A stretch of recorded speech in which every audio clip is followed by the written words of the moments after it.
Tomorrow. Welcome to the Think Tank. Each day we share the news in open dialogue and discuss how it might affect the business world. We speak with different leaders on crisis navigation and management, as well as experts in professional and personal self-betterment. It's meant to be a break, some learning, some sharing of good news, and to get some ideas going to help you move forward. It's called the Think Tank. Today, it's just the three of us for right now. There is Robbie. Robbie is with Thinkers Society. He helps big brands and events engage and entertain their employees and attendees and start helping them think differently, think better, and start getting to their better ideas faster. Joining us also is Michael Simpson. Now, Michael is a director of IT and business operations at Therapy 2000, a pediatric home health agency providing speech, physical, and occupational therapy to children across Texas. He transitioned entirely to telehealth during the COVID-19 pandemic. Thank you, Michael, for joining us. And finally, the last dance, Doug Carroll. And there's Doug. He is an advisor and coach to execs and boards around the world, helping them during times of crisis and challenge, figure out a strategy, a plan, how to take a deep breath, and how to move forward, ironically. And last but not least, just joining, T. Scott Anderson. And Scott is a multimedia, multi-sport storyteller. Scott shoots video and photo, flies cameras over NFL games, and works on some of the TV shows you all love. Thank you for joining, Scott. And last but not least, an introduction with a new goatee, Dr. Paulus. Yes, I'm copying you. All the way from Arlington, Texas. But the lighting wasn't right, so I didn't comment on it. But holy cow, look at that! Got to do something. You can't do anything else. So I can at least grow a goatee, right? But clearly preparing for the return to society as dictated by the governor tomorrow. Yeah. So no big plans or programming in particular for today. Tomorrow we do have Dane Dunstan joining us, who is always an interesting conversation. He is an executive coach. He helps execs kind of focus their message and how to present that. So he and Kimball are a real peanut butter and jelly together as far as how that works. And he's gone into some other things as of late. But tomorrow he's going to share with us and give us some tips on how to lead from home. So that should be really interesting. But with that, we were going to start talking about some of the news. And I think Robbie had an interesting post and read an article that many of us on this screen would be interested in. So Robbie, what did you have going on there? Yeah, I mean, I don't know if any of y'all saw this, and I don't know how much of this will change, but it was interesting to see that a program called the Voice of Healthcare Summit, which takes place every year at the Harvard Medical School, is scheduled for August 5th and 6th. And this particular event is produced by a company called Score Publishing. They do, I guess, they have different publishing, they have different magazines and they have podcasts, but all of it relates to digital content. Anyway, the CEO of this organization, his name's Bradley Metrock, who is the producer, said that it's, as of right now, it's moving forward. The reason I thought it was interesting is that it's finally an event that they say is going to happen, but now they've specifically associated what will happen and what will be mandated in order for someone to attend and to go through the conference. You know, we talked the other day, Doug, about waivers not being, you know, not being something that would stand up, but that's the very first thing on the list.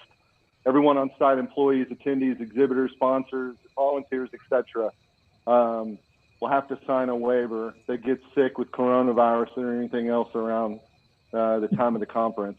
Who knows if the legality behind signing a waiver changes, Doug, based on everything that's going on? If you sign a waiver, you're coming, you know, basically on your own. Something happens, corona related, the organization or the event cannot be held liable. Don't know if that, will ever change. They also don't stick. What's that? They also don't usually stick. You can sign the waiver when someone sues you. There's usually an appellate court that will say you didn't know all the things, but the organizer was required to know everything. And so in a lot of cases, even when you sign the waiver, they will still hold the organization liable. Yeah, no, that's what I'm saying. I wonder how much of that, if anything, will change. They're going to have a completely separate registration and medical area that will not be close to the actual venue itself. You got the article right there. Yeah, COVID-19 testing. Anyway, you guys, if you get a chance, I'll shoot you guys this link. Antibody testing. Everyone's going to be required to wear masks, which is obvious. No promotional items are going to be allowed. There will be no food at this conference. And then, Sam, the virtual component. All events will include a virtual component, a separate standalone event with separate registration.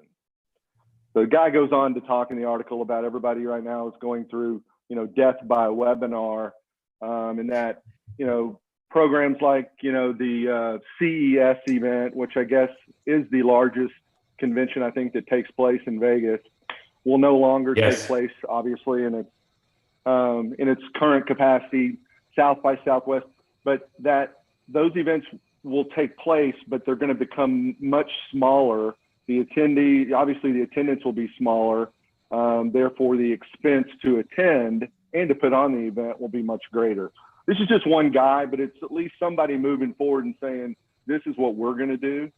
So it'll be interesting to see. And someone's got to do it. Someone's got to do it. Someone's got to do it and see how it works and what doesn't work and what breaks. And yeah, I think it'll be really crazy. And I think they addressed a lot of things, but I think there's a lot of things we don't even know about. Like Christine, her biggest pain point now is valet, which you never really would have thought about that. But yeah, how many of those valet moments are going to pop up with how do we do this at this event? Well, I mentioned, I think it said something about soccer in Europe, how a number of countries want to start soccer, like Germany. The Netherlands hasn't planned on it. And they'll start probably without fans there, but why couldn't they in open air stadiums have a distribution of fans, just like you talk at the conference? They may wear masks, no food, but they can be spread out. I'm not sure why that can't happen in especially open air stadiums. Well, they were saying, that was interesting when we were talking with John Show. It's not as much where you stand for the thing. It's all these entrance points they all have to go through and or facilities. Yeah, I think that's the one of the challenges there. And I saw I saw they were suggesting that Major League Baseball should just call it quits for the season, because how are you going to be able to catch up in time and make that happen? They've even started talking about that for the NFL and college this morning. They were talking about Major League Baseball only getting 100 games in this year. Yeah, that's what I heard this morning too, Scott. Yeah, but Carson Daly had a good comment this morning. He's like, listen, again, Sam, it's like, you're right. The points that people have to cross in and out getting in, but Yankee Stadium holds 50, 60,000 people. It's like you said, just get it on TV right now, even if there's no fans. Yeah. That should be something that should be manageable. And then if you can televise WNBA, you can televise other Major League Baseball or football without showing too much of the fans. Well, in WNBA, there's everybody in the stands. So that's what I'm saying. Exactly. I was gonna say they could probably still just sell tickets to WNBA games. Yeah, I think we're kind of bagging on. Hopefully, there's no WNBA fans online anywhere. Sorry. Just my point was, you can televise sporting events without worrying about how many people are in the stands. Well, and I think actually my point, even though there's nobody in the stands, the WNBA is still profitable, right? As essentially a television-only event on its size. So we've got college football, in a lot of cases, as you walk away from the Power Five, isn't profitable without some TV revenue, is profitable based on in the smaller schools with their attendance only. So they just have to rethink some of this stuff. I did hear one thing that they say they think that there's a good chance that within 2 years of the vast majority of college football programs that aren't Power 5 won't survive. Wow. Because of this, Well, or just because of it. Oh, okay. What was Where interesting did you hear too, that? I mean, I haven't heard Sorry? that. That's crazy. Yeah, they were saying that because of their dependency, because they don't have the big conference TV deals, and their dependency on actually the ticket sales in their schools, that they don't think they'll be able to make. I mean, remember, we're not talking about big schools. We're talking about the smaller schools that all play in, college football. There was a 30 by 30 or 30 for 30 on ESPN or something. And they were talking about the real threat to everything beyond Power 5 in college football. I wish I had paid more attention. what was interesting too, to see what'll happen, South by Southwest canceled. And I don't think they would have, because those guys are always trying to generate something. But anyway, they were forced to, and they did. And now they're doing 40 movies on Amazon, which for some people, that's great. The ones that did it on a complete shoestring budget, that's killer distribution and all that. But for so many of those people that actually got like an investor, and this is part of a bigger plan of more than one feature at a time, they're not getting, they're getting a pittance from Amazon, but that's it. So that'll be interesting to see how that plays out. Has anyone Doug, checked out I'd love to be able to get from Amazon? Yeah. No, I haven't seen any. Get real quick just to touch on it and we move on. But Doug, talking about, collegiate sports, man, it would be fun to get somebody on here that can at least talk a little bit about how this is impacting that. Because think about, to your point, the number of Division II, III NAIA schools. Yeah.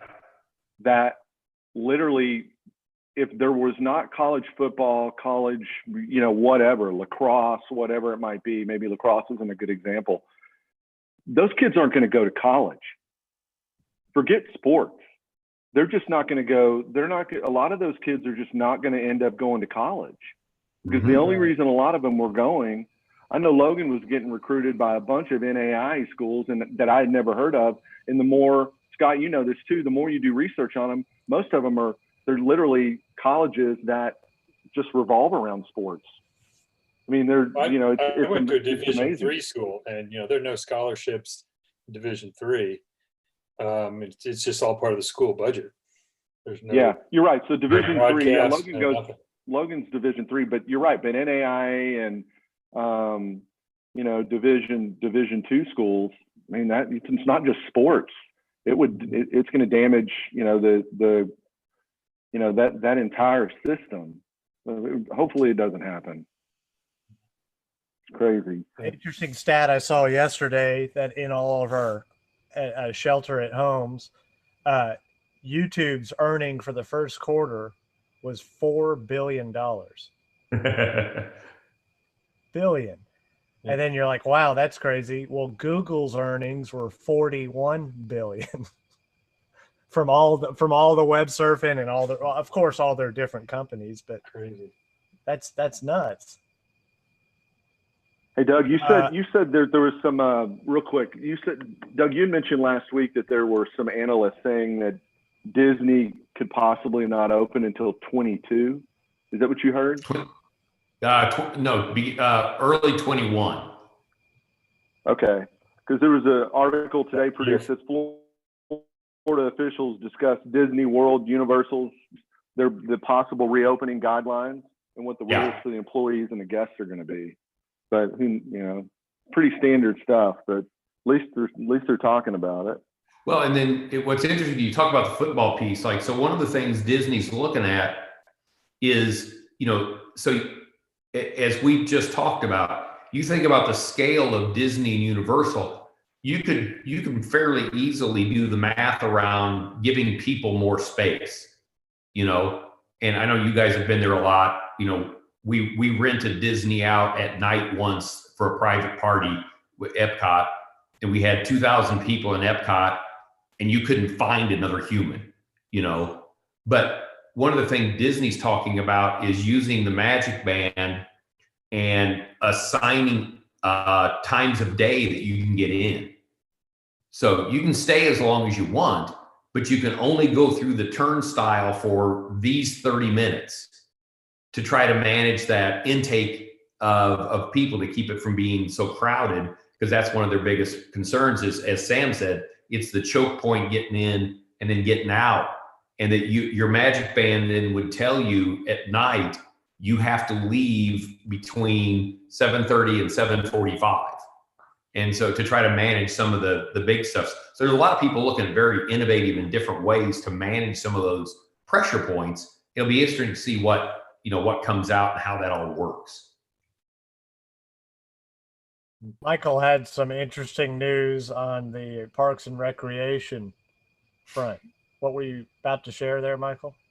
Yeah, so I thought that it was really interesting. NBC announced that, as well as the creator and executive producer of Parks and Recreation, announced, Mike Schur, that they are doing a special new episode that airs tomorrow on NBC.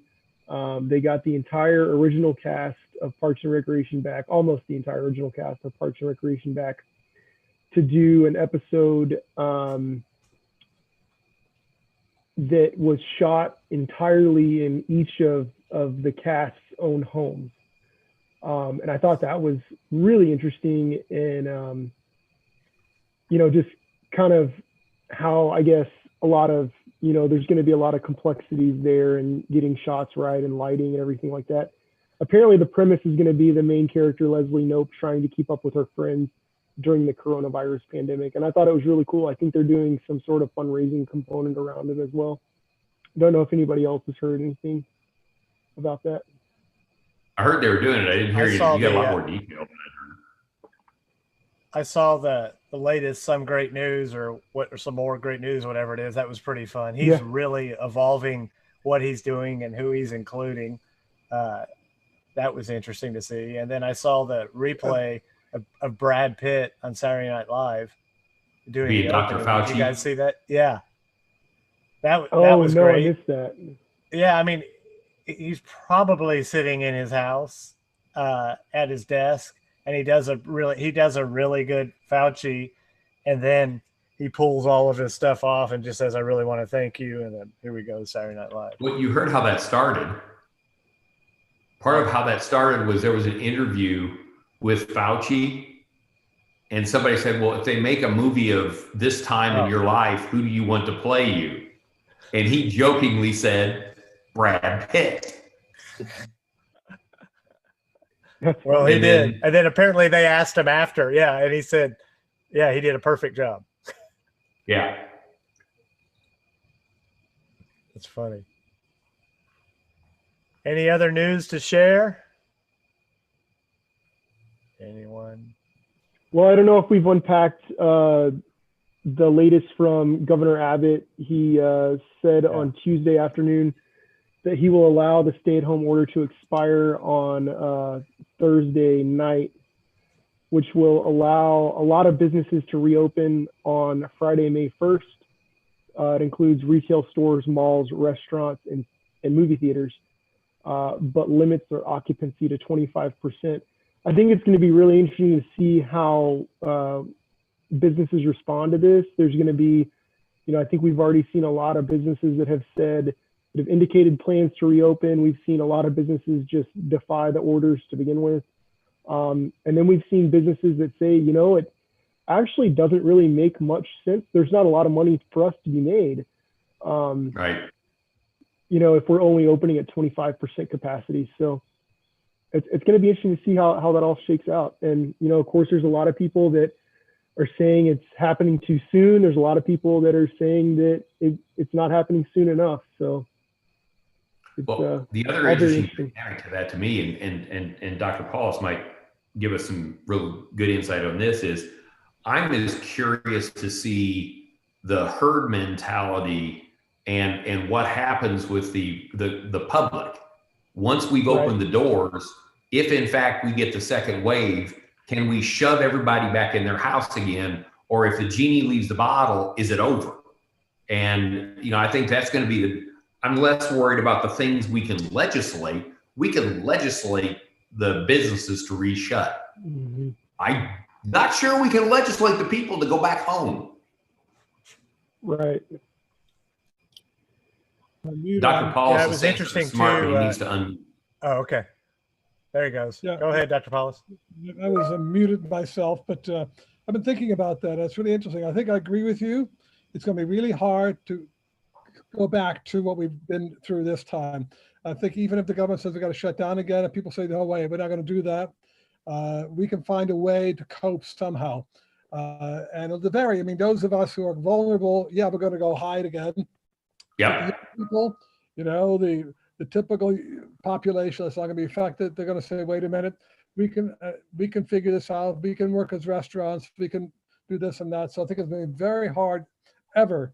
I thought about, I'm not sure we can ever do this again that we just did, because it's totally framed from the medical perspective rather than from the economy perspective. Like, Clinton used to say, this economy is stupid, right?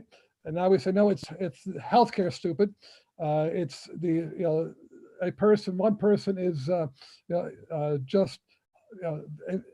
you can't put a value on one person dying. Well, what's the value of the economy, right? And so we don't do that. But I think you're right that there'll be some people that, oh yeah, fine, we'll obey, but most people I think will resist it. I do too. Yeah, I agree. I think it's gonna be really tough to go backwards. Yeah. Well, we've reached a point. We've reached a point in this where people are just sick and tired of not being able to go out and do things and exercise, the freedoms that we're all used to. There was earlier today a sitting member of the Texas State House of Representatives tweeted out, open your business, they can't jail us all. Which I thought was really indicative of where a lot of people are. Yes, I agree. Very, very Texan. Free at last.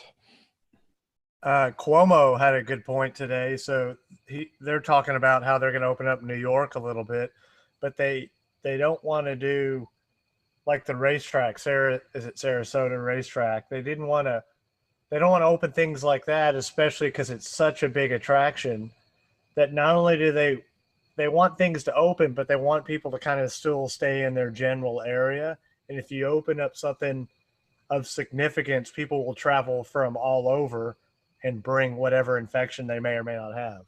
So similar to our place up in Colleyville, who opened up their margarita stand and everyone went driving for hours to go get a margarita. So that's something to think about too. So are you saying places like Vegas won't open for a while then? Well, he was just saying everybody coming in. Well, he was saying in particular, just in New York, they're being careful on which ones can and can't open so that they don't draw too big of a crowd and cause problems. But Vegas, we talked about that the other day. Anderson Cooper had the mayor on, and the mayor's like, no, we're all going back to work. We don't care. We're going back to work. We got to work. So, no, I think Vegas wants to open. They had a pretty awesome commercial on TV the other night of the whole place kind of shut down with all these aerials flying over the city, and it's stay home, be safe, but we're ready for you when you're ready. That speaks to your point about locations where people are coming in from other places instead of just localized businesses. I got an email last night. Yesterday, the Southwest CEO was saying, until Disney and Vegas opens, our business won't return to anywhere near normal. Mm-hmm. And then I got an email from American.